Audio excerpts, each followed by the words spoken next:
Fine student, देखो आज class में हम लोग 4 एडिटोरियल्स कवर करने वाले हैं। 349 में हम समझेंगे कि न्यू पेंशन स्कीम में आखिर क्या प्रॉब्लम है। हाँ, ओल्ड पेंशन स्कीम और न्यू पेंशन स्कीम लगभग हम लोग 1 साल से कवर कर रहे हैं इस एडिटोरियल्स को, इफ़ आई रिमेंबर करेक्टली। ठीक है, बहुत बार कवर कर चुके हैं ये। तो न्यू पेंशन स्कीम में क्या प्रॉब्लम है, आखिर ओल्ड पेंशन स्कीम में प्रॉब्लम था तभी तो न्यू पेंशन स्कीम को लाया गया। तो उसके बाद फिर क्या प्रॉब्लम है न्यू पेंशन स्कीम में, क्यों चेंज होना चाहिए, इसमें क्या प्रॉब्लम है, वही सब चीज़ समझेंगे इस एडिटोरियल में। तो एकदम विस्तार रूप समझने वाले हो पेंशन स्कीम के बारे में, समझ गए ना। 350 देखो, अब जो हमारा जो जीडीपी ग्रोथ हो रहा है, कहने को तो जीडीपी तुम्हारा 7% से ग्रोथ हो रहा है, 6.5% से हो रहा है। मगर जितना जीडीपी ग्रोथ हो रहा है, क्या उतना एम्प्लॉयमेंट जनरेशन हो रहा है? बिल्कुल नहीं है। कहने का मतलब एम्प्लॉयमेंट इलास्टिसिटी नहीं है जितना 1980 के दशक में था, 90 के दशक में था। आखिर क्या प्रॉब्लम है? ठीक है, तो वो चीज़ समझेंगे हम लोग। तीसरा है कि हाई ब्लड प्रेशर। अब देखो WHO ने भी अभी एक रिपोर्ट जारी किया और उसमें बताया है कि हाई ब्लड प्रेशर बहुत लोग को है, बहुत सारे लोग इससे प्रॉब्लम फेस कर रहे हैं, इसका प्रॉब्लम फेस कर रहे हैं। तो आखिर क्या प्रॉब्लम है? हमारा जो एक्टिविटी है, डे टू डे एक्टिविटी, इसमें क्या प्रॉब्लम है जिसके वजह से हाई ब्लड प्रेशर बढ़ते चला जा रहा है? तो इसका रेमेडी क्या होना चाहिए, क्या तरीका होना चाहिए, कैसे इसको पहचानना है, वो सभी चीज़ हम लोग एडिटोरियल्स 351 में पढ़ेंगे। And last one is a very very important, 80,000 pending cases है सुप्रीम कोर्ट में। अब सुप्रीम कोर्ट तो जानते हो कस्टोडियन है फंडामेंटल राइट्स का भी, यानी कि फंडामेंटल राइट्स में कोई भी तरह का दिक्कत हो तो आप सुप्रीम कोर्ट तक जाओगे। But at the same time supreme court constitutional court भी है। कोई भी यदि लीगलिटी का बात हो, संविधान में कोई भी आर्टिकल में लीगलिटी का बात हो तो पहुंचता है वहीं पे। तो सुप्रीम कोर्ट पहले वो देखे कि ये देखे। और इससे पहले जो चीफ जस्टिस थे उसके टाइम में कोई भी कॉन्स्टिट्यूशनल वाला चीज़ को इशू को लिया ही नहीं गया। अभी जो डॉक्टर चंद्रचूड़ है, इसके सामने में बहुत बड़ा चैलेंज है कि जितने भी कॉन्स्टिट्यूशनल बेंच हैं जो लीगलिटी चेक करते हैं उसको कैसे करवाया जाए, क्योंकि सब केस तो इधर ही चल जाता है, सब दिमाग तो लग जाता है इसी तरफ। मान लो बहुत सारा फेडरल इशू भी होता है, बहुत सारा तुम्हारा फंडामेंटल राइट से भी इशू है। अब इसको सॉल्व करते रहोगे तो what about the constitutional loss, उसके बारे में क्या? क्योंकि देखो आर्टिकल 370 कब हटा?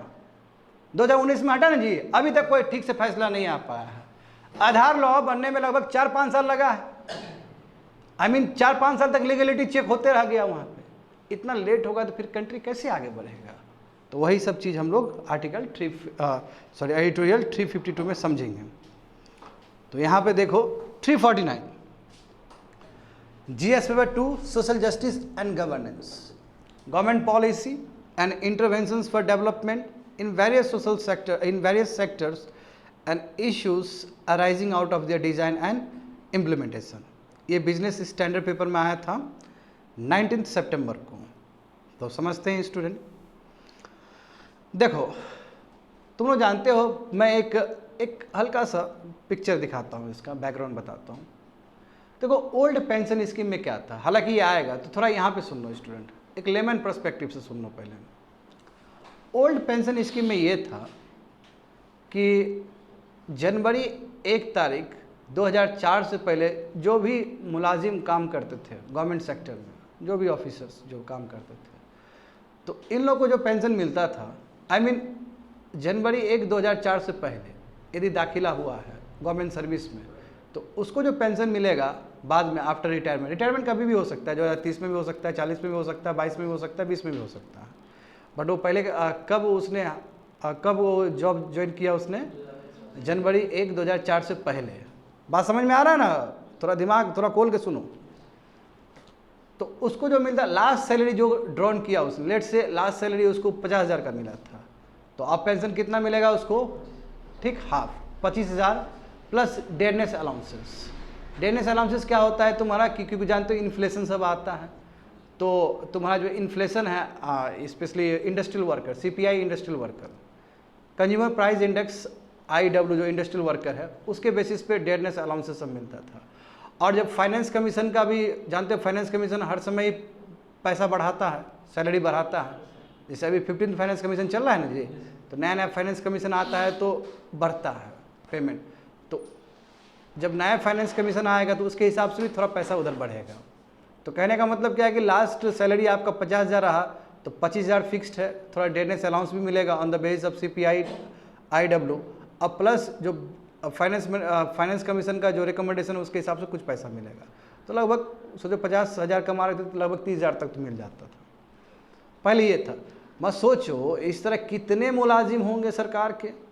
अब भारत सरकार को कितना नुकसान होता होगा, स्टेट गवर्नमेंट को कितना नुकसान होता होगा, हद नुकसान ना। बहुत बड़ा एक्सचेकर बर्डन हो जाएगा तुम्हारा बजट पे, है कि नहीं बताओ तो? Too much. तो उसके बाद भारत सरकार ने एक रास्ता बनाया कि नो ये तो कुछ ज़्यादा ही है। तो उसके बाद भारत सरकार ने बोला कि 1 जनवरी 2004 के बाद जिसका भी दाखिला होगा गवर्नमेंट सेक्टर में, तो ये वाला ओल्ड पेंशन स्कीम के हिसाब से इन लोगों को नहीं मिलेगा।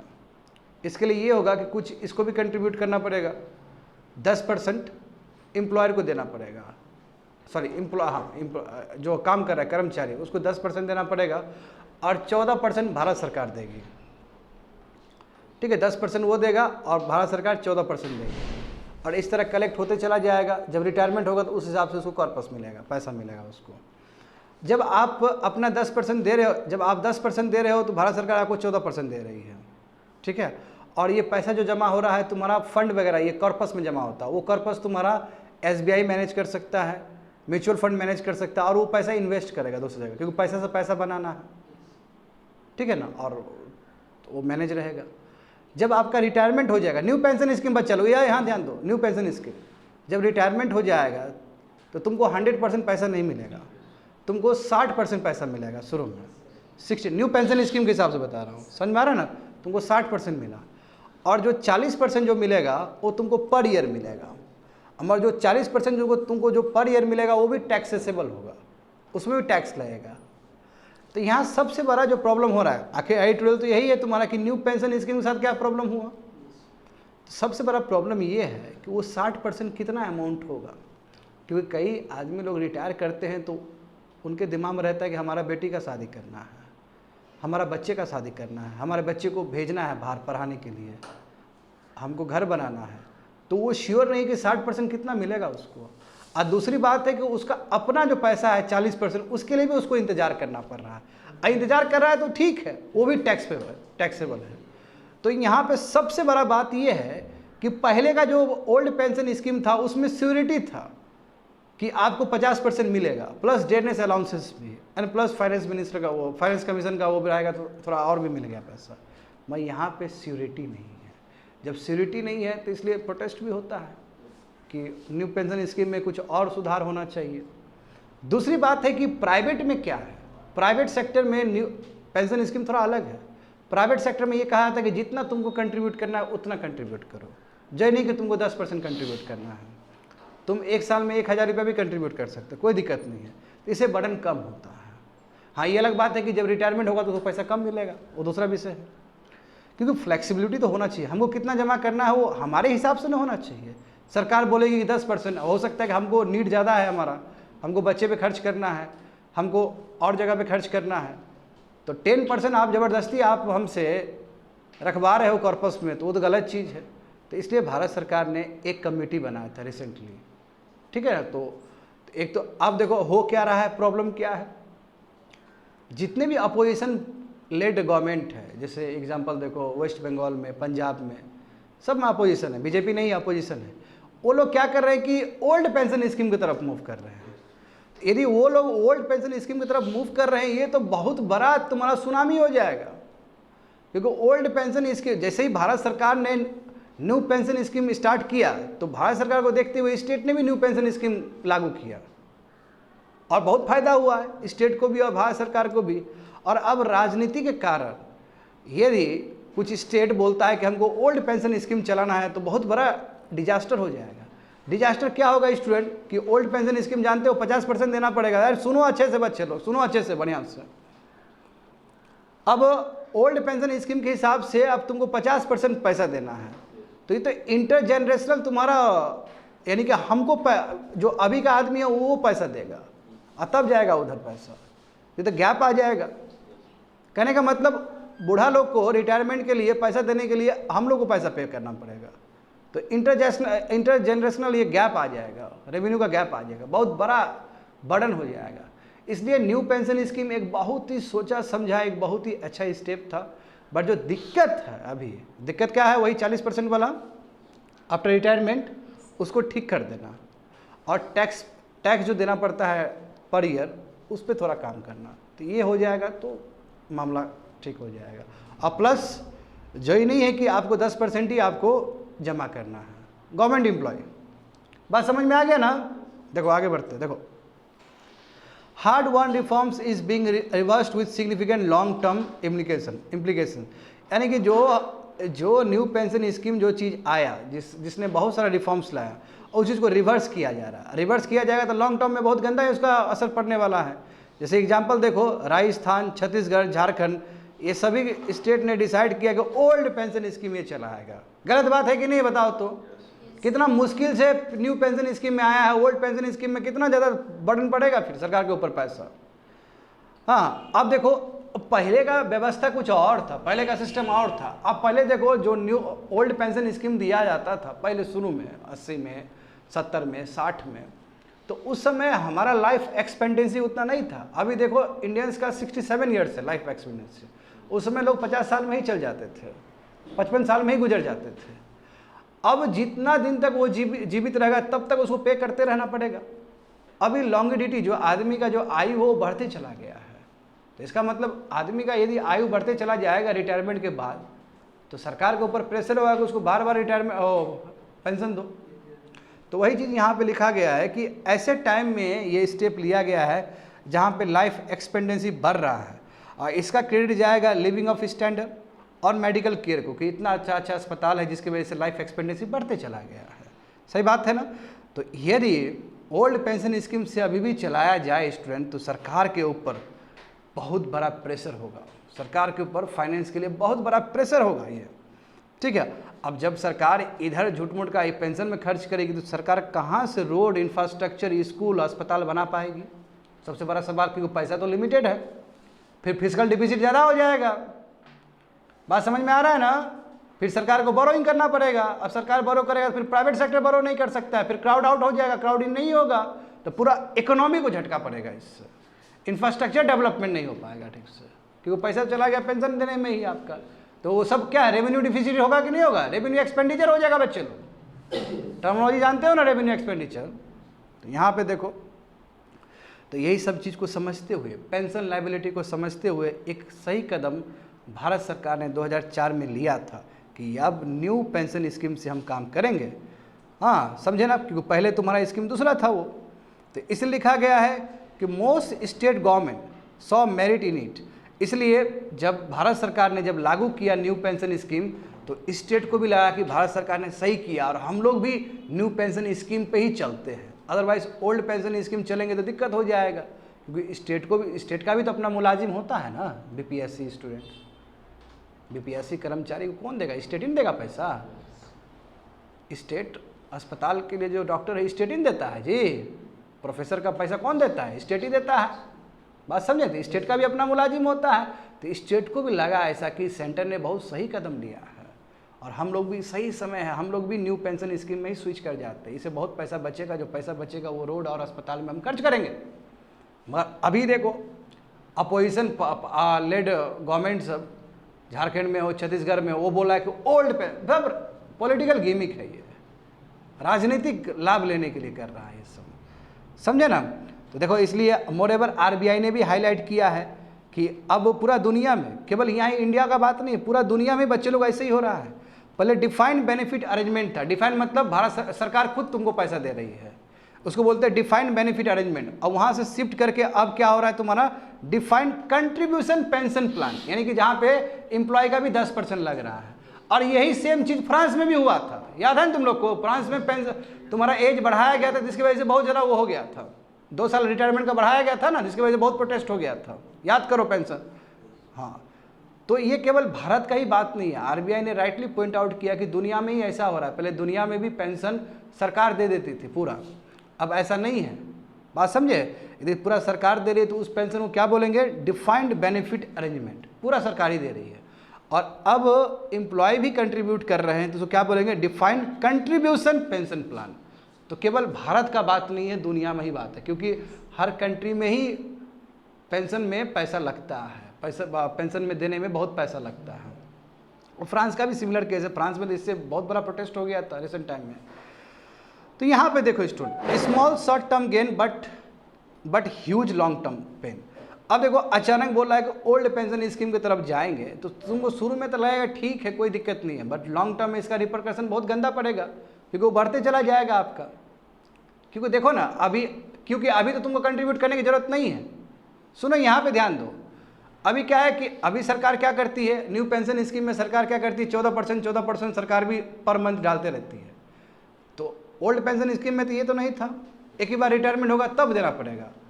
तो भले ही स्टेट को अभी समझ में नहीं आ रहा है, स्टेट को लोग लग रहा है कि अभी तो 14% देना नहीं पड़ेगा, एक ही बार रिटायरमेंट होगा तब देंगे। अरे भाई जब रिटायरमेंट होगा तब तो तुम्हारा फटेगा फिर। तो इसलिए लिखा गया कि शॉर्ट टर्म गेन तो होगा, तुमको 14% देने की जरूरत नहीं है शुरू में, मगर बाद में क्या होगा, जब रिटायरमेंट हो जाएगा उसका तब क्या होगा, तो तुम्हारा बहुत बड़ा बर्डन हो जाएगा। और तब उस समय तुम पैसा उधर दोगे तो what about the development of infrastructure, वो प्रॉब्लम हो सकता है। वही चीज़ बताया गया है। तो यहाँ पे देखो स्टूडेंट, एनपीएस आप देखो, जैसे न्यू पेंशन स्कीम में भी ये बोला गया है कि अभी फिलहाल तुम्हारा कितना है, 0.1% जीडीपी का है, यही बढ़ के तुम्हारा 0.2% होगा 2039 तक, ठीक है ना, और उसके बाद डिक्लाइन भी हो सकता है। बट ओल्ड पेंशन स्कीम में जाओगे तो रिसेंट टाइम में तुमको पे नहीं करना पड़ेगा, मतलब अल्टीमेटली जब रिटायर होगा तो उस समय तुमको ह्यूज पेमेंट देना पड़ेगा। Are you getting me? समझ रहे हो ना, उस समय तुमको ह्यूज पैसा देना पड़ेगा। तो several countries have taken steps, बहुत सारे कंट्री ने इस तरह का स्टेप्स लिया है कि अब एम्प्लॉय भी क्या करना है, एम्प्लॉय को भी कंट्रीब्यूट करना है इन न्यू पेंशन स्कीम। तो देखो वही चीज़ बताया गया है, ताकि जो बर्डन है एक्सचेकर के ऊपर, यानी कि जो बर्डन है गवर्नमेंट के ऊपर कि हमको बजट से पे करना है, वो कम हो सके। नहीं तो सरकार के ऊपर बहुत बर्डन होता था। अब तुम खुद देखो, 1 रैंक 1 पेंशन, उसको लेके कितना लंबा भारत में संघर्ष चला है सैनिक को देने के लिए, जानते हो। बाद में जाकर मनोहर जो पारिकर थे उन्होंने समझौता किया था। तो इसलिए बोला कि it is necessary to maintain physical balance and protect essential spending on growth and development. इसलिए स्टूडेंट न्यू पेंशन स्कीम ही ठीक है, क्योंकि न्यू पेंशन स्कीम में सरकार क्या करे, कंट्रीब्यूट कर रही है 14%, और सरकार के पास पैसा बच भी तो रहा है। ओल्ड पेंशन स्कीम में सरकार के पास बहुत पैसा जाता था, तो सरकार के पास जो पैसा बचेगा तो सरकार ग्रोथ और डेवलपमेंट पे काम कर सकेगी। तो एक बैलेंस स्ट्रैटेजी है new pension scheme.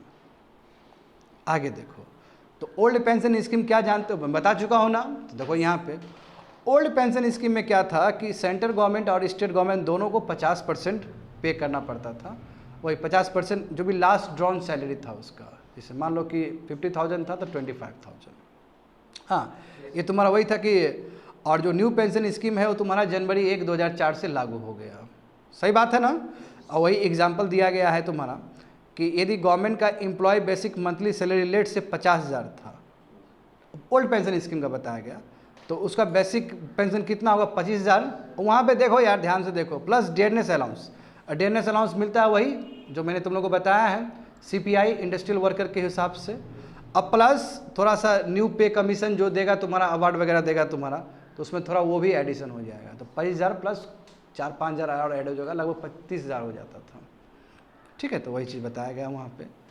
But what were the concern, मगर ओल्ड पेंशन स्कीम में क्या कंसर्न था, तो मैं तुम लोगों को बता चुका हूँ, बहुत ही कंसर्न था उसमें इंटर जनरेशनल इक्विटी इश्यूज था। इंटर जनरेशनल इक्विटी इशू का मतलब क्या है कि अब जो रिटायर हो गए उसको पैसा देने के लिए हमारे ऊपर टैक्स लगाया जा रहा है। तो हमारा पैसा तो ले लिया वहाँ पे, उसको देने के लिए तो गैप आ रहा है कि नहीं आ रहा है। इंटर जनरेशनल इक्विटी इश्यूज़ कहते हैं इसको, गैप कहते हैं, कि हमारा पैसा सरकार टैक्स लगा के उन लोगों को दे रही है। तो ये तो बहुत बड़ा अपराध हो जाएगा ना एक तरह से, कि हम इतना जो मेहनत कर रहे हैं हम पे टैक्स लगा के उसको दे दिया गया। तो that is called inter generational equity issues, समझे। तो और दूसरी बात ये है कि जानते हो कि हेल्थ केयर सिस्टम बेटर हो गया है, लाइफ एक्सपेक्टेंसी बेटर हो गया है, लॉन्गेविटी बहुत ज़्यादा हो गया है। तो पेंशन वाला चीज़, ओल्ड पेंशन स्कीम के हिसाब से चलते तो पेंशन वाला चीज़ बर्डन बढ़ते चला जाता, और जाहिर सी बात है इंटर जनरेशनल इक्विटी इश्यूज और बड़ा हो जाता। तो इसलिए भारत सरकार ने समय रहते ही सही स्टेप ले लिया। बात समझे? नहीं तो ये पेंशन तो देखो, पेंशन प्रत्येक साल बढ़ते चला जाएगा। यदि ओल्ड पेंशन स्कीम देखोगे तो प्रत्येक साल तो रिटायरमेंट होते चला जाता है। अब वो जो देखो, जैसे एक साल में लेट से 100 आदमी रिटायर हुआ, फिर अगला साल में भी रिटायर होगा, ये 100 आदमी को तुमको पैसा देना, उससे पहले का भी पैसा देना है, और अब जो हो रहा है उसका भी देना है, तो टू मच बर्डन ना। समझ में आ रहा नहीं? प्रत्येक साल कितने लोग रिटायर होते हैं, उससे पहले कितने रिटायर हो चुके हैं, उससे एक साल पहले भी कितने हो चुके हैं, उससे पहले भी कितने हो चुके हैं, और अभी भी रिटायर होना है। तो सरकार के ऊपर तो बहुत, सरकार का जो एक्सचेकर है, तिजोरी के ऊपर बहुत बड़ा बर्डन हो जाएगा, बहुत बहुत। और प्रत्येक साल बढ़ते चला जाएगा, बढ़ते चला जाएगा, बढ़ते चला जाएगा, जब तब तक बढ़ते चला जाएगा जब तक उसका डेथ ना हो जाए। और दूसरी बात यह है कि लाइफ एक्सपेक्टेंसी इतना बेटर है भारत में अभी पहले कंपैरिजन में, तो पूरा बर्डन ही बर्डन है। अब तुम सोच भी नहीं सकते हो कितना बड़ा बर्डन हो सकता है। कौन?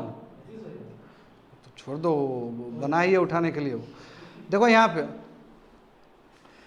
सी, अब यहाँ पे देखो बच्चे लोग, यहाँ पे देखो, तुम आगरा में समझ जाओगे। देखो यहाँ पे see how the pension liability increase. देखो अब 3 डिकेड्स में कैसे पेंशन सेंट्रल गवर्नमेंट के लिए, बच्चे लोग सेंट्रल गवर्नमेंट के लिए कितना बढ़ा है। अब यहाँ पे देखो 1990 एक फाइनेंशियल ईयर में कितना देना पड़ा भारत सरकार को? 32,000 कह सकते, 3,200 करोड़ लेट्स, ठीक है, या 3,000 करोड़ भी कह सकते, कोई दिक्कत नहीं है। 2020 और 21 में स्टूडेंट, क्योंकि ओल्ड पेंशन स्कीम वाला को तो अभी भी देना पड़ेगा, जो 2004 से पहले जॉब कर रहा था उसको तो अभी भी देना ही पड़ेगा सरकार को, जब तक वो पूरा मर ना जाए तब तक उसको देना ही है। देखो 2020 और 21 में बच्चे लोग देखो 2 लाख करोड़, समझ में आया? तो 58 टाइम्स, लगभग 60 टाइम्स जंप किया है। You see the magnitude. समझता है मुल्क कितना ज़्यादा बढ़ा है ना? देखो बहुत ज़्यादा बढ़ गया है, 60 टाइम्स बढ़ा है 30 साल में। तो अभी आगे भी जाकर अभी स्टेट का ही बताते, रुको। स्टेट का देखो, स्टेट का भी देखो लगभग 90 और 91 में लगभग 3,000 करोड़ था। अभी देखो 2021 में 3.8 लाख करोड़ है। तो अब इतना स्टेट यदि पेंशन पे दे रहा है तो स्टेट कहाँ से बाबू बनाएगा तुम्हारा अस्पताल और स्कूल? समझे? तो यहाँ पे देखो, और बिहार का भी दिया गया, अपना स्टेट का दिया गया। अब यहाँ पे समझते हैं कि कितना % इंक्रीज़ हुआ। 0.6% था जीडीपी का 1990s में, यानी कि जीडीपी जितना भी था उसका 0.6% तुम्हारा स्टेट खर्च कर रहा था तुम्हारा इस पे, पेंशन पे। और वो 2022 और 23 होते तो 1.7% हो गया, जबकि जीडीपी भी बहुत बड़ा है। 90 में जो जीडीपी होगा स्टूडेंट, और 2023 और 22 और 23 में तो जीडीपी बहुत बड़ा है अभी। मगर देखो उतना बड़ा होने के बाद भी लगभग 2% तुम्हारा दिया जा रहा है उधर, समझ गए? और हद तो तब हो गया जैसे बिहार हो गया, केरल हो गया, उत्तर प्रदेश, पंजाब, वेस्ट बंगाल। बाबू ये जो रेवेन्यू रिसिप्ट, जो रेवेन्यू जो कमाता है ना, बहुत कमाने का तरीका होता है ना, रेवेन्यू का 25%, यानी कि 100 रुपया रेवेन्यू है तो 25 रुपया तो हम पेंशन पे ही दे रहे हैं। तो बहुत बड़ा आंकड़ा है ये किसी भी राज्य के लिए, चाहे बिहार हो चाहे केरल हो। तो आपका 25% रेवेन्यू रिसिप्ट आपका वहीं जा रहा है, पेंशन में ही जा रहा है। अब बताओ, उसके बाद भी कई राज्य छटपटा रहा है जाने के लिए ओल्ड पेंशन स्कीम के लिए। तो new pension scheme is based on defined contribution, सही बात है ना, जिसमें एम्प्लॉय भी देगा कुछ। तो यहीं पे लिखा गया है कि ये मैंडेटरी कब हुआ कि जो जनवरी 1, 2004 के बाद जो सर्विस को ज्वाइन करेगा, गवर्नमेंट सर्विस को, उसके ऊपर न्यू पेंशन स्कीम लागू होगा। समझ गए? डिफाइंड कंट्रीब्यूशन क्या है? एम्प्लॉय को कितना % देना पड़ेगा? 10% देना पड़ेगा अपना सैलरी। जैसे मान लो कि अभी हमको 50,000 मिल रहा है, तो 50,000 का जो 10% 5,000 रुपया हमको जमा करना पड़ेगा कॉर्पस में, ठीक है, ये जमा करना पड़ेगा। और 14% जो है वो भारत सरकार देगी, भारत सरकार या राज्य सरकार, जहाँ के हम मुलाजिम हैं। यदि हम राज्य सरकार, जैसे हम मान लो कि IAS है तो 10% देना पड़ेगा। यदि मान लो कि हम इधर के SDM हैं तो 10% और हमको इधर देना पड़ेगा, स्टेट में देना पड़ेगा, और स्टेट भी 14% देगी। तो यहाँ पे देखो, और उसके हिसाब से इंडिविजुअल्स को जो भी पैसा हमारा जमा हुआ 10% प्लस भारत सरकार का 14% या राज्य सरकार का 14%, तो हमारे इंडिविजुअल को पूरा इजाज़त है कि हम अपना वो पैसा हम चुन सकते हैं कि कौन सा फंड में वो यूज़ करना चाहते हैं। तो फंड तुम्हारा low risk to high risk हो सकता है, जैसे म्यूचुअल फंड हो गया, ठीक है, वो कहीं पे भी हम कर सकते हैं। और इसको प्रमोट करने वाला वही पब्लिक सेक्टर बैंक या financial institution as well as private company भी हमारा पैसा को वो देख सकता है। अब उसके बाद देखो NPS are offered by 9 pension fund manager. देखो सब जितने भी है, क्योंकि पेंशन का पैसा जमा हो रहा है तो पेंशन फंड मैनेजर्स तो आएगा ही आएगा, और उसको मैनेज करने वाला कौन है? एसबीआई देखो, एलआईसी है, यूटीआई, एचडीएफसी, आईसीआईसीआई, कोटक, ये सब उस फंड को मैनेज करता है, क्योंकि वो वही पैसा को दूसरी जगह वो इन्वेस्ट करेगा, फिर पैसा से पैसा बनाएगा और फिर बाद में तुमको रिटर्न्स होगा। और तो एट द सेम टाइम हमारे पास ये फ्लेक्सिबिलिटी है कि हम बोल सकते हैं कि हमारा म्यूचुअल फंड में जाएगा पैसा, ये जाएगा वैसे जाएगा, बोल सकते हैं। बस सबसे बड़ा प्रॉब्लम क्या है इसका, कि जब रिटायरमेंट होगा तो केवल जो आपको पैसा मिलेगा, अप फ्रंट जो मनी मिलेगा एक साथ, वो 60% ही मिलेगा, और हमको खुद पता नहीं कि 60% मेरा कितना होगा अमाउंट, समझ गए ना। और 40% तो तुमको ऐसे भी नहीं मिलने वाला, वो फिर प्रत्येक साल मिलेगा तुमको, वो भी टैक्स काटेगा उसमें भी तुम। हाँ हाँ मिलेगा उसको मिलेगा, हाँ मिल जाएगा उसको देगा उसके। क्या बोले?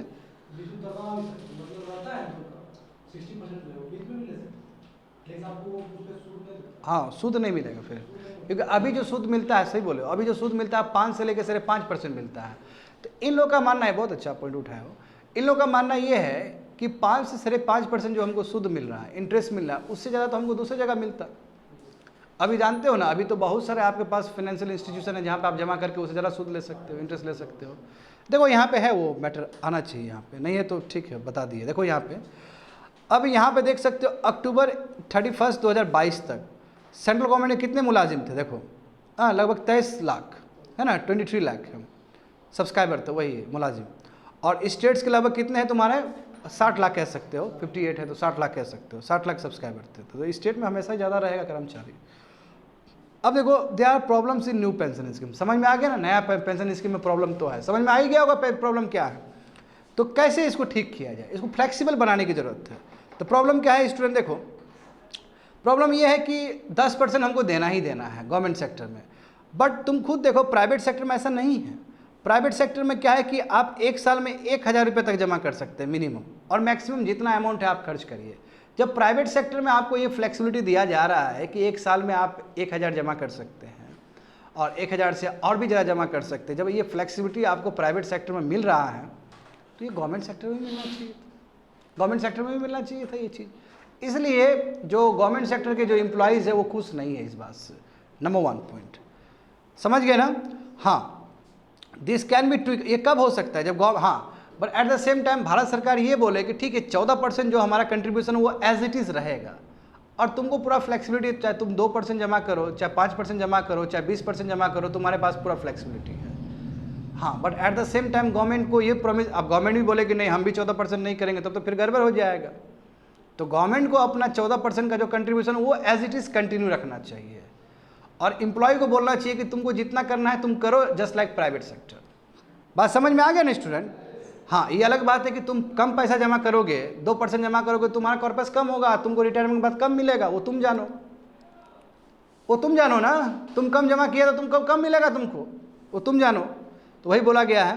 तो इसलिए ये सभी प्रॉब्लम को देखते हुए भारत सरकार ने एक कमेटी बनाया था अभी यूनियन फाइनेंस सेक्रेटरी के अंडर, उनके चेयरमैनशिप के अंडर, कि देखने के लिए कि आखिर क्या प्रॉब्लम है न्यू पेंशन स्कीम्स में। तो प्रॉब्लम सबसे बड़ा यही प्रॉब्लम है एक, कि उसको फ्लेक्सिबल बनाने की ज़रूरत है। 10% जो आप कंट्रीब्यूशन मांग रहे हो उसको घटा दो, नंबर 1, यहाँ पे आप फ्लेक्सिबिलिटी कर सकते हो। दूसरा देखो कि ये जो 40% जो एन्युटी प्लान्स है कि 40% आपको प्रत्येक साल मिलते रहेगा, इसमें भी संशोधन लाने की ज़रूरत है। जैसे कि उसने कहा है कि रिटर्न्स, इसका जो रिटर्न्स है, देखो इसका जो सूद है कितना है, 5 से लेकर 5.5% है। यदि वो अमाउंट इन लोगों को मिल जाता शुरू में ही, तो वो दूसरे म्यूचुअल फंड में जमा कर देता यार, वो दूसरी जगह जमा कर देता, तो उसको ज़्यादा, जैसे सिंपल बात है, कन्या समृद्धि योजना है कि नहीं है, ओल्ड पेंशन स्कीम आता है कि नहीं आता पोस्ट ऑफिस में, हाँ 60 साल से ऊपर वाले लोग के लिए, तो वहाँ पे जमा कर देता वो, उसको 7% 8% ब्याज मिलता, वो ज़्यादा बेटर था। तो यहाँ पे भी सरकार को काम करने की ज़रूरत है। बात समझे? ये हो गया। और वही लिखा गया है कि उसके बाद बहुत सारा ऑप्शन है, senior citizen saving scheme option है म्यूचुअल फंड ऑप्शन है जो कि हायर उसको इंटरेस्ट दे सकता है, समझे। और लास्ट वन क्या है देखो कि सम डिग्री ऑफ प्रिडिक्टेबिलिटी, ये बहुत जरूरी है। अब देखो ओल्ड पेंशन स्कीम में कितना प्रिडिक्टेबिलिटी था कि लास्ट सैलरी मेरा जो 50,000 है हमको 25,000 मिलेगा प्लस कुछ और भी मिलेगा, श्योर ना, कंफर्म ना, कंफर्म। पैसा कितना मिल रहा है वो सिक्योरिटी होना बहुत जरूरी है, उस हिसाब से आदमी प्लान करता है कि नहीं बताओ। तो यहाँ पे कोई पता ही नहीं है 60% कितना हुआ पता ही नहीं है, 40% कब मिला पता ही नहीं है, इस पर भी सिक्योरिटी होना चाहिए। तो एटलीस्ट सरकार को ये बोल देना चाहिए कि ठीक है तुमको रिटायरमेंट के बाद जो तुम्हारा लास्ट सैलरी था उसके हिसाब से तुमको 30% मिल रहा है, हाँ तुमको 25% मिल रहा है, उस हिसाब से वो प्लान कर पाता, अपना जीवन को आगे बढ़ा पाता, बच्चे को पढ़ा पाता, कुछ अपना एसेट क्रिएट कर पाता, समझे। तो वही बोल रहा है बात। हाँ मगर इस टाइम में यदि कोई सोच रहा है कि ओल्ड पेंशन स्कीम को हम एम्ब्रेस करें तो वो गलत सोच होगा, क्योंकि बहुत प्रयास करने के बाद न्यू पेंशन स्कीम में आए हैं। तो जो न्यू पेंशन स्कीम में जो गड़बड़ी है उस गड़बड़ी को ठीक किया जाए, ना बल्कि ओल्ड पेंशन स्कीम में चला जाए, समझ गया ना, खत्म हो गया। चलो आगे बढ़ते हैं। अब देखो उससे भी इंपॉर्टेंट एडिटोरियल्स ये है, new pension scheme old pension scheme तो समझ में आ ही गया होगा तुम लोग को, ये समझो ये भी बहुत ही ज़्यादा इंपॉर्टेंट है। हाँ ये देखो यहाँ पे GS paper 3 economic development, Indian economy and issues relating to planning, mobilization of resources, growth, development and employment. ये बिजनेस स्टैंडर्ड पेपर में आया था 21 सितंबर को। तो देखो स्टूडेंट क्या है मामला यहाँ पे। अभी देखो इससे पहले मैं थोड़ा सा बैकग्राउंड में कुछ बताना चाहूँगा जरूर। देखो एक सिंपल मान्यता शुरू से रहा है कि जब जीडीपी बढ़ेगा, जीडीपी जानते हो ना, ग्रॉस डोमेस्टिक प्रोडक्ट, जब देश ज़्यादा उन्नति करता है पैसा से, धन से, तो एम्प्लॉयमेंट भी क्रिएट होता है, ये बात सही है। 1980 में जब 1% जीडीपी ग्रोथ करता था तो 0.4% जॉब क्रिएट होता था, हाँ जिसको हम 2 लाख कहते हैं जॉब, यानी कि 1% जीडीपी ग्रोथ होने के वजह से 0.4% जॉब क्रिएट होता था, बात समझे। अर्ली 2000 आते आते ये चीज़ तुम्हारा 0.2 में 1 और 2 के बीच में चला गया, और अभी का स्थिति तो और ख़राब है, डेटा ही ख़त्म हो गया। अभी भले ही आपको सुनने को मिलेगा कि जब आपका जीडीपी ग्रोथ हो रहा है 7% से, 7.5% से, मगर जो जॉब जो क्रिएट होना चाहिए, जैसे 1980 में जो क्रिएट हो रहा था, 90 में क्रिएट हो रहा था, 80 में जो 70 में क्रिएट हो रहा था, उस हिसाब से क्रिएट नहीं हो रहा है। तो इसलिए अभी का जो इकोनॉमी सिस्टम है उसको हम बोलते हैं जॉबलेस ग्रोथ। ग्रोथ तो हो रहा है मगर जॉब नहीं आ रहा है। अब जॉब नहीं आएगा तो प्रत्येक साल कितने लोग ग्रेजुएट करके निकल रहे हैं, जॉब नहीं मिलेगा, और फिर मारामारी रहेगा कंपटीशन के लिए, तो क्या करेगा। यहाँ तो एक से एक पढ़ने वाले होशियार लोग बेरोजगार बन के घूम रहे हैं, है कि नहीं बताओ। तो जितना हमारे इंडियंस लोग पढ़ते हैं इतना तो बाबू यूएस में तो बड़ा जॉब मिल जाएगा तुम लोग को, जितना मेहनती होते हैं। मगर कंट्री में कमी है जॉब का, जब कंट्री में इतना कमी है जॉब का तो क्या कर सकते हैं हम लोग, समझे ना। अब अभी हमारे कंट्री में यदि जॉब भी है तो सॉफ्टवेयर में है, जॉब भी है तो थोड़ा सरकारी ऑफिस सब है तुम्हारा, कोई बीपीएससी यूपीएससी ये जो भी है, बाकी जगह जॉब ही नहीं है। और दूसरी बात है कि जितने भी लोग फार्म को जो छोड़ के जा रहे हैं तो वो भी तो क्वालिटी जॉब थोड़ी जा रहे हैं, यानी कि जो फार्मर्स थे पहले जो फार्मिंग एक्टिविटी करते थे वो जो छोड़ के जा रहे हैं तो वो भी कोई बढ़िया जगह पर नहीं जा रहे, कैजुअल लेबर बन रहे हैं सब। मैन्युफैक्चरिंग में भी जा रहे हैं तो लो स्किल्ड वाला सेक्टर में जा रहे हैं, तो कैसे काम चलेगा। सबसे बड़ा प्रॉब्लम यहाँ पे ये है कि एग्रीकल्चर के बाद मैन्युफैक्चरिंग का डेवलपमेंट भारत में होना चाहिए था, कम से कम भारत में 25% कंट्रीब्यूशन मैन्युफैक्चरिंग का होना चाहिए था, मगर 1991 में भी मैन्युफैक्चरिंग 16% ही कंट्रीब्यूट करता था, और अभी भी जीडीपी में मैन्युफैक्चरिंग 16% 17% ही कंट्रीब्यूट करता है।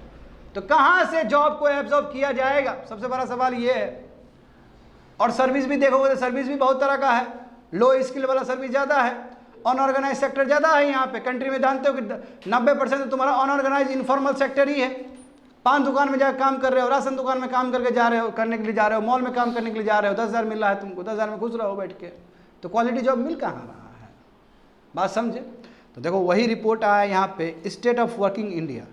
ये रिपोर्ट कौन दिया है, पब्लिश किया है, अजीम प्रेमजी यूनिवर्सिटी, जानते हो बहुत इंपॉर्टेंट यूनिवर्सिटी है, ये सब डेटा कलेक्ट करके बताता है। ये देखो तो स्टेट ऑफ वर्किंग इंडिया ने बताया है कि एम्प्लॉयमेंट कंडीशन भारत का क्या है इस समय, समझे, बहुत सारा चीज़ को हाईलाइट किया है।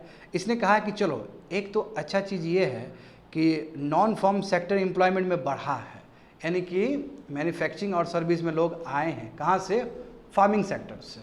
मगर खुश होने वाली बात नहीं है, ये खुश होने वाली बात नहीं है। क्यों खुश होने वाली बात नहीं है?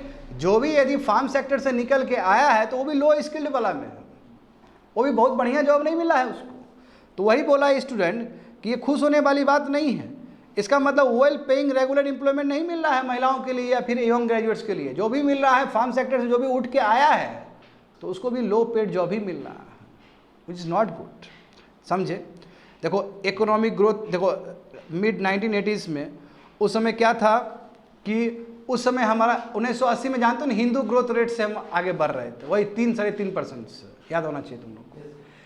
3 और 3.5% से जीडीपी ग्रोथ होने के बावजूद भी जॉब क्रिएशन था, क्योंकि उस समय मैंने बताया है तुमको कि 1% जीडीपी बढ़ेगा तो यहाँ पे 0.2% तुम्हारा एम्प्लॉयमेंट बढ़ रहा है, बताए ना अभी का स्थिति तो और खराब हो गया। और तो उस समय 1980 में बोला कि इसका ट्रांसफॉर्मेशन होता था एम्प्लॉयमेंट कंडीशंस में, अभी तो स्थिति और खराब हो गया यार। अभी तो बिल्कुल जीडीपी बढ़े जा रहा है, जॉब ही क्रिएट नहीं हो रहा है। तो ये भी पॉइंट रखा है। आगे देखो, तो यहाँ पे 30-35 साल का आंकड़ा दिया गया है। 1980 से लेकर 2019 तक हम कह सकते हैं 30-35 साल का ये आंकड़ा है। लगभग 20% जो फार्मिंग सेक्टर में जो लोग काम करते थे 20% घटे हैं। अभी देखो 43% वर्कफोर्स है ना हमारा, जानते हो कई बार मैं बता चुका हूँ। जो फार्मिंग सेक्टर में लोग काम करते हैं 43% है। 1990 में ये 63% था। तो चलो ठीक 63 से तुम्हारा 43 घटा है। हाँ 60 मान लो 40 मान लो, ऐसे भी मान सकते, कोई दिक्कत नहीं है। लगभग 20% कम हुआ है। 20% कम हुआ है तो ये जॉब मिला है, क्योंकि ये फार्मिंग से निकल के दूसरे जगह गया है। मत सबसे बड़ा सवाल है कि दूसरे जगह गया है तो कैसा जॉब मिला है लोग, कोई डिसेंट जॉब नहीं है, कोई अच्छा जॉब नहीं है, इनफॉर्मल सेक्टर में ही गया बेचारे लोग। और समझो वही रखा गया है। और उतना ही नहीं, अब ये 20% जो तुम्हारा शिफ्ट हुआ है फार्म सेक्टर से दूसरा सेक्टर में गया है, नॉन फार्म सेक्टर में गया है, उसमें से भी बच्चे लोग, तुम लोग को जान के हैरान हो जाओगे कि रेगुलर वेज एम्प्लॉयमेंट केवल 3% पॉइंट ही है, यानी कि 3% को ही मिला है, और 2% तुम्हारा ऑर्गेनाइज सेक्टर में है। तो कहने का मतलब उसमें से 3% यानी कि 20% में 3% ही है जिसको अच्छा जॉब मिला है, रेगुलर वेज मिलता है, रेगुलर एम्प्लॉयमेंट मिलता है, 50,000, 15,000, 20,000 ऐसे मिल रहा है उसको। और समझ रहे हो ना। और उसमें से 2% वाले लोग को ऑर्गेनाइज सेक्टर मिला। ऑर्गेनाइज सेक्टर जानते हो ना, जहाँ पे 10 मेंबर से ज़्यादा मेंबर्स रहते हैं, ठीक है, उसको फॉर्मल सेक्टर भी कहा जाता है। तो कहने का मतलब 17% का क्या हुआ फिर? 17% को कोई जॉब ढंग से नहीं मिला। यानी कि कहने का मतलब समझो इसको, मैं बार बार समझा रहा हूँ, पहले लगभग 63 से लेकर 65% लोग रहते थे। अब यदि मैं तुमको आज़ादी से भी जोड़ूँ तो आज़ादी से भी मैं जोड़ सकता हूँ। यहाँ पे ध्यान दो, जब भारत आज़ाद हुआ था तो 85% हमारे लोग फार्मिंग एक्टिविटी करते थे। वो घटते घटते घटते घटते 1990 में क्या हो गया, लगभग 60-65% हो गया, समझे ना। और अभी आते आते लगभग 40-45% हो गया, 43 एग्जैक्टली कहूँ तो 90 से लेके अभी तक जो 30-35 साल में कितना परसेंटेज घटा है, 20% घटा है। और उसमें से मात्र 3% ही है जिसको ठीक से जॉब मिला है। What about the 17%? उसको अभी भी ठीक से जॉब नहीं मिला है। 17% मतलब बहुत ज़्यादा होता है, समझे। तो वही बताया कि ज़्यादातर लोग सब एग्रीकल्चर से जो मूव किए हैं वो लो पेइंग कैजुअल वर्क में कर रहे हैं, कहीं काम कर रहे हैं, ईटा उटा ढो रहे हैं, कंस्ट्रक्शन एक्टिविटी कर रहे हैं, ये स्थिति है। अनएम्प्लॉयमेंट रेट देखो अभी 15% से ज़्यादा है, यानी कि जो ग्रेजुएट्स है, ग्रेजुएट जो निकल रहे हैं जॉब ग्रेजुएट करने के बाद इसको कॉलेज से, 15% तुम्हारा क्या है, अनएम्प्लॉयमेंट है। ये बाबू बढ़ते बढ़ते तुम्हारा 42% हो जाएगा, यानी कि 42% तक जाने का चांस है। तो यानी कि कहने का मतलब 100 आदमी निकला ग्रेजुएट करके, लगभग उसमें 40% ऐसा विद्यार्थी है जिसको जॉब ही नहीं मिलेगा। और ये प्रत्येक साल ऐड होते चला जाएगा, बात समझो। तो कंपटीशन देगा ना ये लोग फिर बैठ के, हाँ। तो तुम्हारा जो एक फालतू एग्जाम भी कितना कम्पिटेटिव हो जाएगा फिर। जानते हो ग्रुप डी कैसे टफ बनता है? ग्रुप डी का एग्जाम देने के लिए पीएचडी वाला स्टूडेंट गया तो टफ तो कर ही देगा ऐसे। वो ग्रुप डी का एग्जाम देने के लिए बीटेक वाला गया, टफ कर देगा ऐसे ही। तब फिर तब जो बेचारा आर्ट्स किया है, कॉमर्स किया है, उसको तो कोई स्कोप ही नहीं है, मार लेता है, बीटेक वाला मार लेता है यहाँ पे भी, टेक्निकल वाला आदमी मार लेगा यहाँ पे भी। अब तुम लोग क्या करोगे फिर? बुरा स्थिति है, बहुत बुरा स्थिति है। तो यहाँ पे देखो student, unemployment rate is Fairlie low for older and less. देखो जो पढ़ा लिखा नहीं है, आज जिसका उम्र बीत गया उसका तो देखो Fairlie low for older and less. हाँ, लेस एजुकेटेड पीपल के लिए अनएम्प्लॉयमेंट उतना ज़्यादा नहीं है। क्यों? क्योंकि जो कम पढ़ा लिखा आदमी है कुछ ना कुछ जॉब कर ले रहा है, वो ठेला चला रहा है, वो कैजुअल वर्कर बन गया, ये वो। आज जो पढ़ा लिखा आदमी है उसके लिए तो बहुत बड़ा प्रॉब्लम है कि हमको जॉब ही लेना है या फिर अच्छा ही काम करना है कि नहीं? ये भी प्रॉब्लम है। अच्छा, ये जो अजीम प्रेमजी यूनिवर्सिटी ने जो ये रिपोर्ट जो बनाया है, ये रिपोर्ट बाबू कोई फालतू का रिपोर्ट नहीं है, भारत सरकार का ही अलग अलग रिपोर्ट को कंपाइल करके बनाया है। इसलिए जो अभी पढ़ा रहे हैं ये तुम कोट कर सकते हो एग्जाम में, समझे? तो ये जो रिपोर्ट बनाई है बहुत अलग अलग सोर्स से लिया गया, वही पीरियडिक लेबर फोर्स सर्वे से लिया गया है, एनुअल सर्वे ऑफ इंडस्ट्री से लिया गया है, इकोनॉमिक सेंसस से लिया गया है और नेशनल फैमिली हेल्थ सर्वे से लिया गया है। तो सब डेटा को कंपाइल करके अजीम प्रेमजी यूनिवर्सिटी ने ये रिपोर्ट छापा है। तो हम कह सकते हैं कि जो स्टेट ऑफ वर्किंग इंडिया जो रिपोर्ट है बहुत ही रेलेवेंट रिपोर्ट है ये, और इसमें स्थिति हम देख पा रहे हैं कि भारत का जो एम्प्लॉयमेंट सिचुएशन है बहुत ही खराब है। समझ गए? आगे देखो, इंटरजेनरेशनल मोबिलिटी हैज़ इम्प्रूव्ड। हाँ देखो, इसमें बताया गया कि यदि पिताजी कारपेंटर थे तो बच्चे जो कारपेंट्री का काम नहीं कर रहे, ये चीज़ तो बहुत अच्छा हुआ। क्योंकि पहले क्या था कि जो पिताजी करते थे वही बच्चे लोग भी करते थे और ये जनरेशन टू जनरेशन ट्रांसफॉर्म होते रहता था। मगर अभी भी एससी और एसटी में ऐसा नहीं है। एससी और एसटी में ये जो शिफ्ट है बहुत कम देखने को मिलता है। बाकी कास्ट में बहुत ज़्यादा ही शिफ्ट देखने को मिला, यानी कि बाकी कास्ट जैसे मान लो ओबीसी है, जनरल है, तो उसके पिताजी यदि मान लो कि ठेला चलाते थे तो बच्चा ठेला नहीं चला रहा है, बच्चा दूसरी जगह काम कर रहा है। इसमें बहुत ज़्यादा शिफ्ट आया। मगर जो एससी या एसटी वाले लोग थे जो मान लो कि ठेला चला रहे थे तो उसका बच्चा अभी भी ठेला ही चला रहा है। तो एससी और एसटी का स्थिति और भी खराब है अभी भी। देखो वहाँ बताया गया है कि 2004 का रिपोर्ट देखो, लगभग 80% जो कैजुअल वर्कर्स के जो सन थे वो भी कैजुअल लेबर में ही इन्वॉल्व थे। 2004 का बोल रहा है। वही रिपोर्ट अभी देखोगे तो तुम्हारा क्या है, हाँ तो वही तुम्हारा घट के 53% हो गया। यानी कहने का मतलब समझ रहे हो ना, अब 40% उसके बच्चे लोग कर रहे हैं, अब बाकी 40% वाले लोग या 50% वाले लोग सब शिफ्ट हो गए दूसरे जॉब में। मगर इतना खूबसूरत पिक्चर एससी एसटी वाले के लिए नहीं है। एससी एसटी वाले जो बच्चे लोग हैं अभी भी स्टिल फादर का जो बिजनेस है वही कैरी कर रहे हैं। तो फिर कहाँ से एम्पावरमेंट होगा इन लोग का? बात समझ में आ गया ना? तो फिर वही बेचारे जो जॉब कर रहे थे उनके फादर वही जॉब करेंगे तो फिर कैसे वो आगे बढ़ेगा? बात समझ में आ गया ना? हाँ, बाकी कास्ट में 50% का तुमको शिफ्ट देखने को मिलता है, 50% का ही, कोई बहुत बड़ा आंकड़ा भी नहीं है ये। आगे देखो, तो इस फाइंडिंग से हम क्या पता कर सकते हैं स्टूडेंट? मतलब जो भी अभी तक रिपोर्ट आया है इससे हम ये पता कर सकते हैं कि भले ही 63% से 43% हुआ, फार्मिंग सेक्टर में 63% था 90 के दशक में और अभी 43% हुआ। ये जो 20% जो आया है ज़्यादातर ये लो पेइंग कैजुअल वर्क में ही इंगेज्ड है, नंबर 1। तो कोई क्वालिटी जॉब क्रिएट नहीं हुआ भारत में। यदि क्वालिटी जॉब क्रिएट नहीं हुआ तो इसका सबसे बड़ा गुनहगार है मैन्युफैक्चरिंग। यदि मैन्युफैक्चरिंग यदि भारत में होता, देखो हमारे कंट्री में सबसे बड़ा दिक्कत है कि मैन्युफैक्चरिंग हमें लेबर इंटेंसिव पे ध्यान देना चाहिए, बट हम कैपिटल इंटेंसिव पे ध्यान देते हैं। जैसे बांग्लादेश देखो, बांग्लादेश लेबर इंटेंसिव पे ध्यान देता, तभी तो गारमेंट्स इतना आगे निकल गया। यदि हम लेबर पे काम करते ठीक से मैन्युफैक्चरिंग में तो कहीं ना कहीं हमारा भी 25% हो सकता था। हम यदि एमएसएमई पे ज़्यादा बल देते तो कहीं ना कहीं 25% हो सकता था। बात समझ गए ना? तो यहाँ पे मैन्युफैक्चरिंग में उतना ध्यान नहीं दिया गया जितना ध्यान वो डिजर्व करता है। और यही कारण है कि मैन्युफैक्चरिंग में आने के बाद भी जॉब क्या है तुम्हारा डिसेंट नहीं है, जॉब बहुत लो पेइंग जॉब है। अब तुम यहाँ पे देखो महिलाओं का और बुरा स्थिति हुआ। देखो मैन जो है, मैन जो निकला है वहाँ से फार्मिंग से निकला है तो कंस्ट्रक्शन सेक्टर में चला गया, ठीक है, but what about the girl? महिला तो नहीं जा पाई।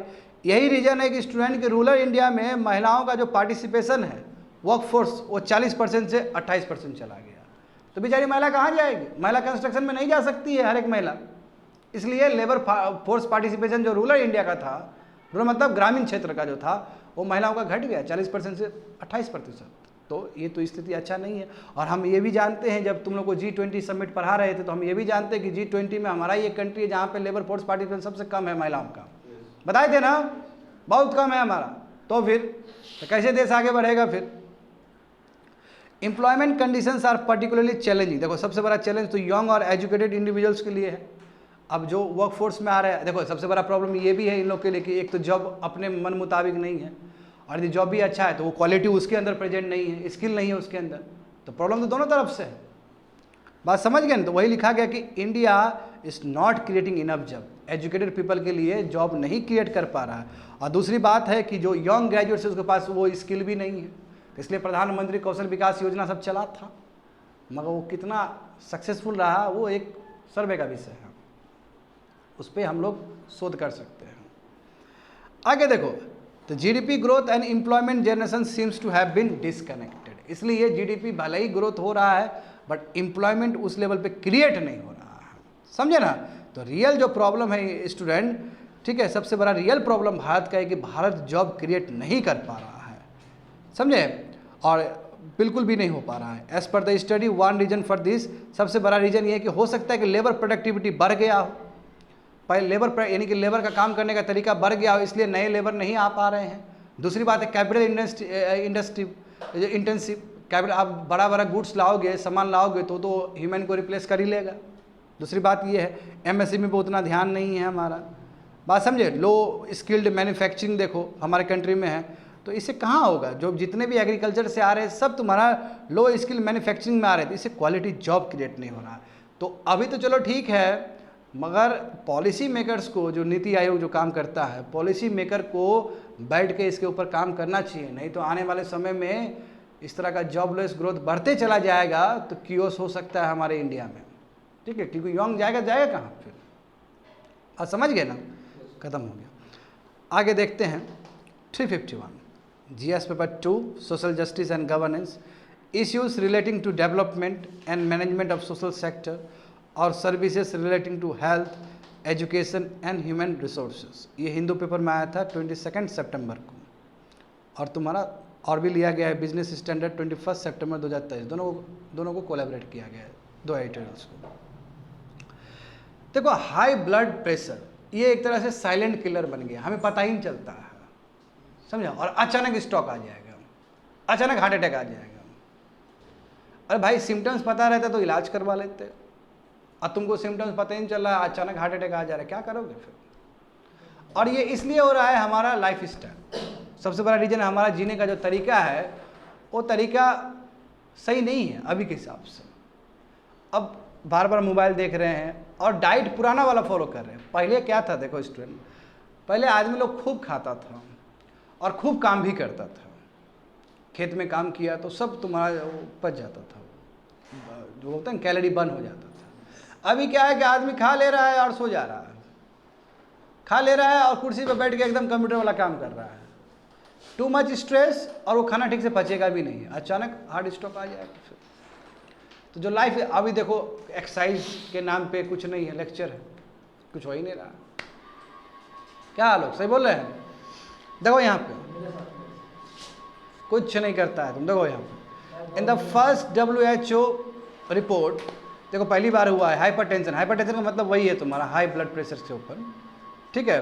तो इसने कहा है कि हाइपरटेंशन अफेक्ट्स 1 in 3 इंडिविजुअल्स, 3 आदमी में 1 आदमी तुम्हारा हाई ब्लड प्रेशर से ग्रसित है। और देखो यहाँ पे भी बहुत सारे लोग होंगे, हो सकता है हम ही हो, ठीक है ना।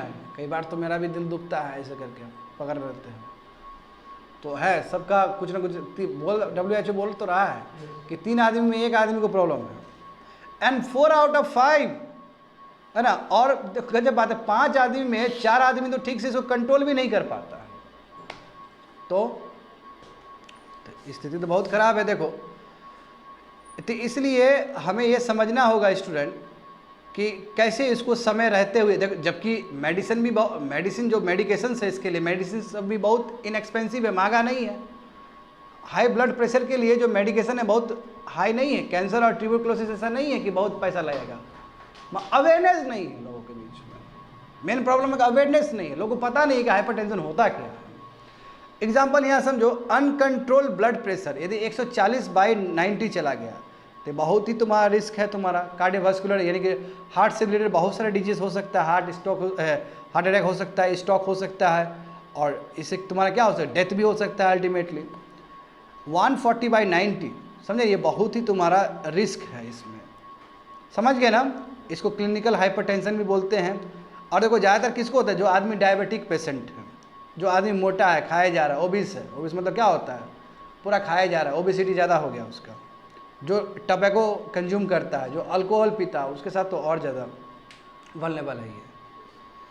आगे देखो व्हाट अबाउट द फाइंडिंग। अब भारत का क्या है, भारत का देखो, भारत का स्थिति क्या है मैं बताता हूँ। WHO ने बताया कि लगभग 37%, यानी कि लगभग 18 करोड़ में, या 19 करोड़ भी बोल सकते हो, 19 करोड़ जो हमारे एडल्ट्स है उसमें 37%, समझे ना, 19 करोड़ का 37% देख लो कितना होगा।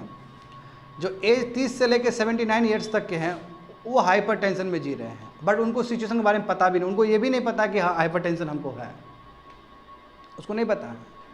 लगभग कह सकते हो 40% ऑफ 40 कितना होगा बताओ तो, हाँ इसको 20 करोड़ मान लो, 20 करोड़ का हाफ करो कितना होगा, 10 करोड़, 10 करोड़ का 30% कितना होगा स्टूडेंट,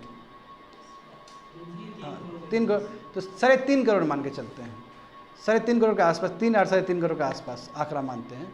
तो उसको तो पता भी नहीं है सिचुएशन को, वेयर हाँ living with hypertension, aware of this situation, only 30% of those diagnostic started treatment, यानी कि उसमें से 3.5 करोड़ में उसमें 30% जो लोग हैं वो ट्रीटमेंट कर रहे हैं, और मात्र 15% ही, 3.5 करोड़, 3 से 3.5 करोड़ आबादी में मात्र 15% ही वो डिजीज को कंट्रोल करके रख पा रहे हैं। तो what about the rest, rest control करके नहीं मतलब कंट्रोल नहीं कर पा रहा है। इन मोस्ट डेवलप्ड कंट्री देखो पॉपुलेशन आर स्क्रीन, देखो डायग्नोस हो रहा है, ट्रीटमेंट हो रहा है, हाफ लगभग 50% लोग क्या करें, कंट्रोल करके रख पा रहे हैं हाई ब्लड प्रेशर को। हमारे कंट्री में देखो जो यंग एज पॉपुलेशन है उसमें 15% ही लोग क्या कर पा रहे हैं, अपने डिजीज को कंट्रोल करके रख पा रहे हैं, क्योंकि अवेयरनेस उन्हीं लोग को है। यहाँ पे बताया गया कि इनफैक्ट इंडिया में देखो बहुत ही कम सक्सेस रेट है ट्रीटमेंट को लेकर। अब यहाँ देख सकते हो कि बाकी दुनिया में तो और स्थिति खराब है। यदि मैं पैराग्वे का बात करूँ, साउथ अमेरिका का, उसमें लगभग बच्चे लोग 50% आदमी वहाँ का हाई ब्लड प्रेशर से जूझ रहा है, ग्रसित है 50%, बहुत बड़ा आंकड़ा है ना, 50%, टू मच। तो व्हाट आर द रीजन, आखिर क्या रीजन है, सबसे बड़ा तो रीजन ही होगा, क्या रीजन है कि इतना हाई ब्लड प्रेशर हो रहा है, 3 आदमी में 2 आदमी को हो रहा है ना, 5 आदमी में 4 आदमी ठीक से पता नहीं कर पा रहा है, इलाज नहीं कर पा रहा है, क्या रीजन है इसका हाइपरटेंशन का। तो सबसे बड़ा रीजन है तुम्हारा वही मिसमैच होना। जैसे हम भारत का यदि बात करें तो ट्रेडिशनल इंडियन डाइट तो खूब खाए जा रहे हैं हम लोग, स्पाइसेस खाए जा रहे हैं, है ना, राइस खाए जाए, चबाए जा रहे हैं हम लोग। मगर पहले क्या था कि राइस यदि खाया जाता था, प्रॉपर कार्बोहाइड्रेट, तो उसके लिए लोग कसरत भी करता था। अब तो बाबू कसरत कुछ नहीं होता है, कसरत के नाम पे वो कभी आठी होता है यहाँ पे, हाँ थोड़ा चुगली कर दिए, थोड़ा हंसी मजाक कर दिए, हो गया कसरत। पहले क्या था, लोग कसरत करते थे प्रॉपर। तो 75 डेज का जो चैलेंज है पुनिया का, वो करके दिखाओ, सब हाइपरटेंशन गायब हो जाएगा तुम्हारा, समझे। देखो हैवी सॉल्ट, देखो अब सॉल्ट बहुत खा रहे हैं हम लोग, स्पाइसेस खा रहे हैं, कार्बोहाइड्रेट वही राइस खा रहे हैं, हाँ शुगर खा रहे हैं। तो ये बाबू उसके लिए है जो फिजिकल वर्क करता है, समझे ना, ये उन लोगों के लिए नहीं है कि खा के सो गया, उसमें हम भी एक है, ठीक है ना। कहा है तुम लोग इतना हम गरियाएंगे, हम भी एक हैं, मगर इस स्थिति से हमें उठना होगा, समझ गए ना। सेडेंटरी लाइफ स्टाइल है, एकदम बैठे बैठे सब कुछ हो रहा है बच्चे लोग, सेडेंटरी लाइफ स्टाइल है, कोई फिजिकल एक्टिविटी नहीं है, हाँ एंजाइटी है, मतलब स्ट्रेस है। तो ये सब मॉडर्न लाइफ स्टाइल का दुआ है, कृपा है कि जिसकी वजह से ये सब प्रॉब्लम हो रहा है। मॉडर्न लाइफ स्टाइल क्या है, कंप्यूटर से काम चल रहा है, सॉफ्टवेयर, बताओ सॉफ्टवेयर इंडस्ट्री में जो काम करते हैं बच्चे लोग, सॉफ्टवेयर वाले, पूरा स्ट्रेस, कंप्यूटर के सामने बैठ कर उसको काम करना है, माथा खराब हो जाएगा उसका यार, बट ना वो दौड़ पा रहा है ठीक से, क्रिकेट के नाम पे वो वीडियो गेम खेल रहा है, तो कहाँ से होगा उसका, समझ गए ना। तो ये सब रीजन है जिसके वजह से तुम्हारा डिजीज को मैनेज करना मुश्किल हो गया है। तो इसलिए स्टूडेंट, हम हाइपरटेंशन को एक साइलेंट किलर भी कह सकते हैं कि तुमको पता नहीं चल रहा है, अचानक हार्ट स्ट्रोक आ जाएगा। समझे? वही सिम्टम्स रेयरली मैनिफेस्ट, यानी सिम्टम्स कभी कभी तुमको दिखेगा, अचानक जो आएगा एक ही बार हार्ट अटैक आ गया, स्ट्रोक्स आ गया। तो इसलिए हाइपरटेंशन को यदि हम साइलेंट किलर भी बोल दें तो कोई गलत बात नहीं होगा। अब थोड़ा आंकड़ा भी देख लेते हैं भारत का। तो भारत का देखो स्टूडेंट, जो स्ट्रोक इंसिडेंट्स है, स्ट्रोक समझ रहे हो ना, स्ट्रोक आना, अचानक दर्द आना, तो लगभग 108 से लेकर 172 था। तो उसको मान लेते हैं 150 के आसपास मान लेते हैं। 1 लाख पे 150 आदमी को हो रहा था, समझे? And 1 month case fertility rate, यानी कि 1 मंथ का जो रिपोर्ट दिया गया है, फर्टिलिटी रेट देखो 18 से लेकर 42% है। यानी कि 100 आदमी को हार्ट स्ट्रोक आया तो लगभग 18 आदमी से लेकर 42 आदमी मर भी जा रहा है। तो बहुत बड़ा आंकड़ा है ये छोटा आंकड़ा नहीं है। छोटा आंकड़ा है क्या? 100 आदमी को हार्ट स्ट्रोक आ रहा है तो लगभग 18 आदमी चल दे रहा है, इसका आंकड़ा 40-42 तक हो सकता है। तो देखो चौंकाने वाला आंकड़ा है। तो global burden of disease report of 2019, उसके हिसाब से स्टूडेंट बोला गया है कि हार्ट अटैक की वजह से बहुत सारे डेथ इंडिया में हो रहे हैं और डिसेबिलिटी हो रहा है। डिसेबिलिटी का मतलब क्या है? देखो बहुत ही इंपॉर्टेंट वर्ड यूज़ किया गया है। हार्ट स्ट्रोक आ गया, अब हम पूरा पड़े हुए हैं बेड पे, और जितना अब हम काम कर सकते थे, हम 20 साल 30 साल तक और काम कर सकते थे, वो सब तो घट गया। तो हम बर्डन हो गए और नेशन को भी बर्डन वाला फील हो रहा है।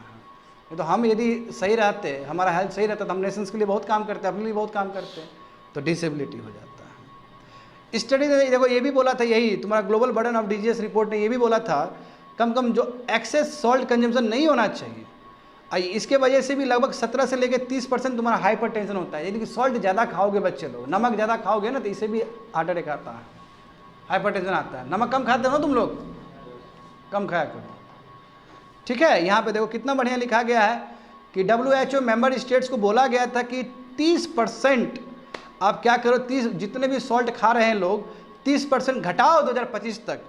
इंडिया ने ऐसा कुछ काम नहीं किया अभी तक। हमारा इंडिया में जानता है ना, नमक अलग से भी लिया जाता है, थोड़ा टेस्ट नहीं आ रहा है, थोड़ा काला नमक भी हो जाता तो मज़ा आ जाता। ये बोलने वाला हम ही है। अब फैक्ट बता रहे इंडियंस।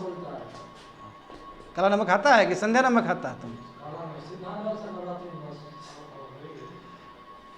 देखो छठ पूजा में खाता होगा। देखो 2017 में, देखो अब 2017 का देखो, यहाँ पे 2017 में गवर्नमेंट ने लॉन्च किया, हमारा भारत सरकार ने। देखो भारत सरकार ट्यूबरक्लोसिस के लिए भी करती है ना, HIV एड्स के लिए भी करती है। तो सिंपल हाइपरटेंशन के लिए भी भारत सरकार ने किया था, 2017 में लॉन्च किया था एक प्रोग्राम।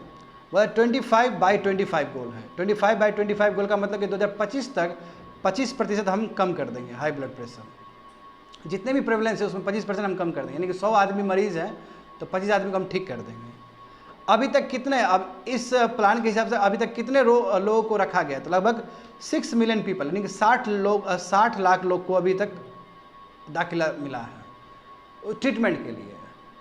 बात समझे? 2017 में भारत सरकार ने एक एम्बिशियस प्रोग्राम चलाया, हाँ, मगर कोई ग्रोथ, उतना तगड़ा ग्रोथ नहीं है जितना होना चाहिए था। जब हम बोल रहे हैं कि 2025 तक हम 25% घटा देंगे, और जिस हिसाब से इनरोलमेंट हुआ है 60 लाख का, वो कम है, ये बोला जा रहा है। तो आगे देखो क्या हमें करना चाहिए स्टूडेंट। हमें सबसे फर्स्ट काम ये करना चाहिए कि कोई भी हम सामान खरीदते हैं तो वहाँ पे पैकेजिंग अच्छे से होना चाहिए। उसमें ये होना चाहिए कार्बोहाइड्रेट कितना है, सॉल्ट कंटेंट्स कितना है, वो बहुत साफ साफ दिखना चाहिए हमें। तो वही front of package nutrition labelling mandatory होना चाहिए, उसमें हम देख सकें। और कोशिश ये होना चाहिए कि सॉल्ट कम हो और लोग अवेयर रहे कि सॉल्ट कंज्यूम करना ठीक नहीं है ज़्यादा, नंबर 1। नंबर 2 क्या है कि ठीक है भारत सरकार ने हाइपरटेंशन कंट्रोल इनिशिएटिव लाया है, अच्छी बात है, मगर जो इनरोलमेंट है वो भी अभी बहुत कम है। बताए ना 5.98 मिलियन, यानी कि लगभग 60 लाख हाइपरटेंशन पेशेंट्स तुम्हारा 27 स्टेट्स में दाखिला किया गया, उससे ज़्यादा होना चाहिए स्टूडेंट। बात समझे ना? हाँ, 48% जो पेशेंट्स जो इसमें से, यानी कि 60 लाख में जो 48% जो पेशेंट्स आए हैं वो प्राइमरी हेल्थ सेंटर में आए हैं, और 55% तुम्हारा वेलनेस सेंटर्स में आए हैं, ठीक है? इसको और बढ़ाना होगा, और at the same time awareness program फैलाना होगा, just like Swachh Bharat Abhiyan, just like birth control campaign, उस तरह चलाना होगा ताकि लोग नेशन वाइड समझ जाए कि सॉल्ट इंटेक ज़रा ठीक नहीं है, फिजिकल एक्टिविटी करना है। तो हमारे जो प्रधानमंत्री है उनको यहाँ पे लीड करना चाहिए, क्योंकि प्रधानमंत्री जो बोलेंगे उसका असर पड़ता है हर जगह पे, समझ गए? आगे देखते हैं स्टूडेंट।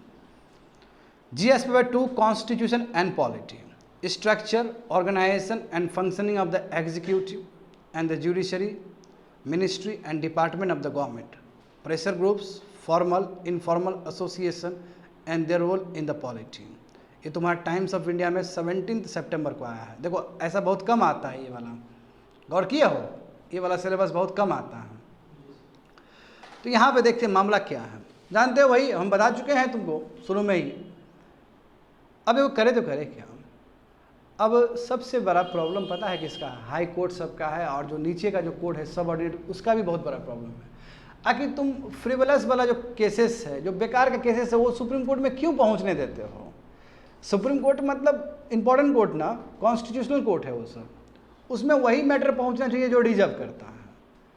अब देखो कई बार क्या होता है कि हाई कोर्ट का कोई फैसला आ गया तो फिर सुप्रीम कोर्ट प्रोविज़न लगा देगा, सबऑर्डिनेट कोर्ट का कुछ प्रॉब्लम हुआ तो फिर सुप्रीम कोर्ट या फिर हाई कोर्ट उसको इंटरवीन करेगा, तो जो मैटर जो उतना ग्रेवियस मैटर नहीं वो भी पहुंच जाता है। तो ऐसा यदि मैटर यहाँ पे रहेगा तो सुप्रीम कोर्ट कैसे फोकस कर पाएगा अपने मैटर पे, क्योंकि supreme court at the same time federal court भी है। फेडरल इश्यू हो जाए यानी कि स्टेट और एक स्टेट और दूसरे स्टेट का कोई प्रॉब्लम हो तो सुप्रीम कोर्ट में ही जाएगा मामला, सेंटर और स्टेट का प्रॉब्लम हो तो सुप्रीम कोर्ट में ही मामला जाएगा।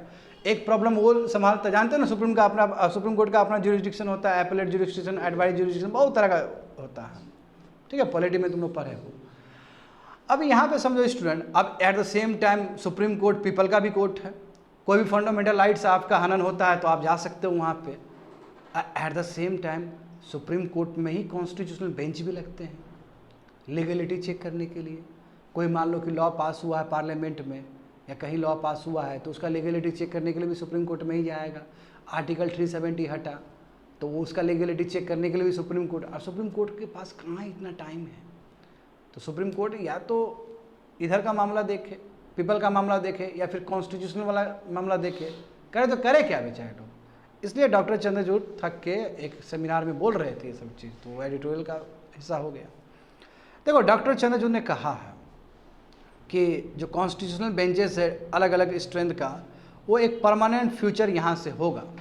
ऐसा क्यों बोला है, क्योंकि इससे पहले जो आए जजेस आए, चीफ जस्टिस जो आए थे, उनके टाइम में बताओ, उनके टाइम में एक भी कॉन्स्टिट्यूशनल बेंच नहीं लगा। तो कितना दिक्कत है भारत के लिए, बहुत प्रॉब्लम है कि नहीं। यानी कि कोई भी कॉन्स्टिट्यूशनल इशू आपने देखा ही नहीं इससे पहले जो चीफ जस्टिस थे। तो अब ये बेचारे बोल रहे हैं कि कॉन्स्टिट्यूशनल बेंच यहाँ से एक परमानेंट फ्यूचर हो जाएगा सुप्रीम कोर्ट का, ये भी थक के बोल रहे हैं ऐसा। अब बेचारे के पास प्रेशर है, 80,000 पेंडिंग केसेस है सुप्रीम कोर्ट में, समझो।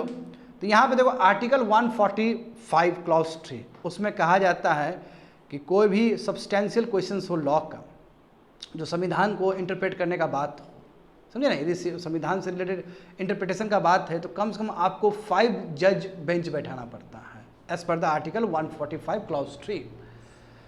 हाँ, और ऐसा 306 पेंडिंग केसेस 5 जज बेंचेस के पास में, समझे। 135 9, बताओ कितना केसेस पेंडिंग है। देखो यहाँ पे 9 जज बेंचेस के पास में 135 केस पड़ा हुआ है, समझे। इसका मतलब 130 लगभग सब जोड़ दोगे तो 130 केसेस सब है, इतना ज़्यादा केसेस सब है।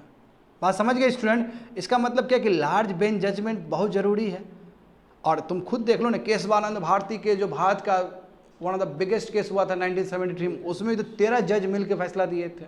तो फिर तो अब तुम कॉन्स्टिट्यूशनल बेंच नहीं बनाओगे तो फिर तो लीगलिटी पे प्रॉब्लम होगा, फिर इंटरप्रिटेशन में प्रॉब्लम होगा, और पता चला एग्जीक्यूटिव कुछ से कुछ किए जा रहा है संविधान के साथ, तो वो भी तो कस्टोडियन आखिर सुप्रीम कोर्ट ही तो है। सुप्रीम कोर्ट को ही तो देखना है, संविधान को बचाना है, और सुप्रीम कोर्ट के पास टाइम ही नहीं है, तब तो हमारा संविधान का धजिया उड़ जाएगा फिर। तो यहाँ पे देखो student, it is not that easy.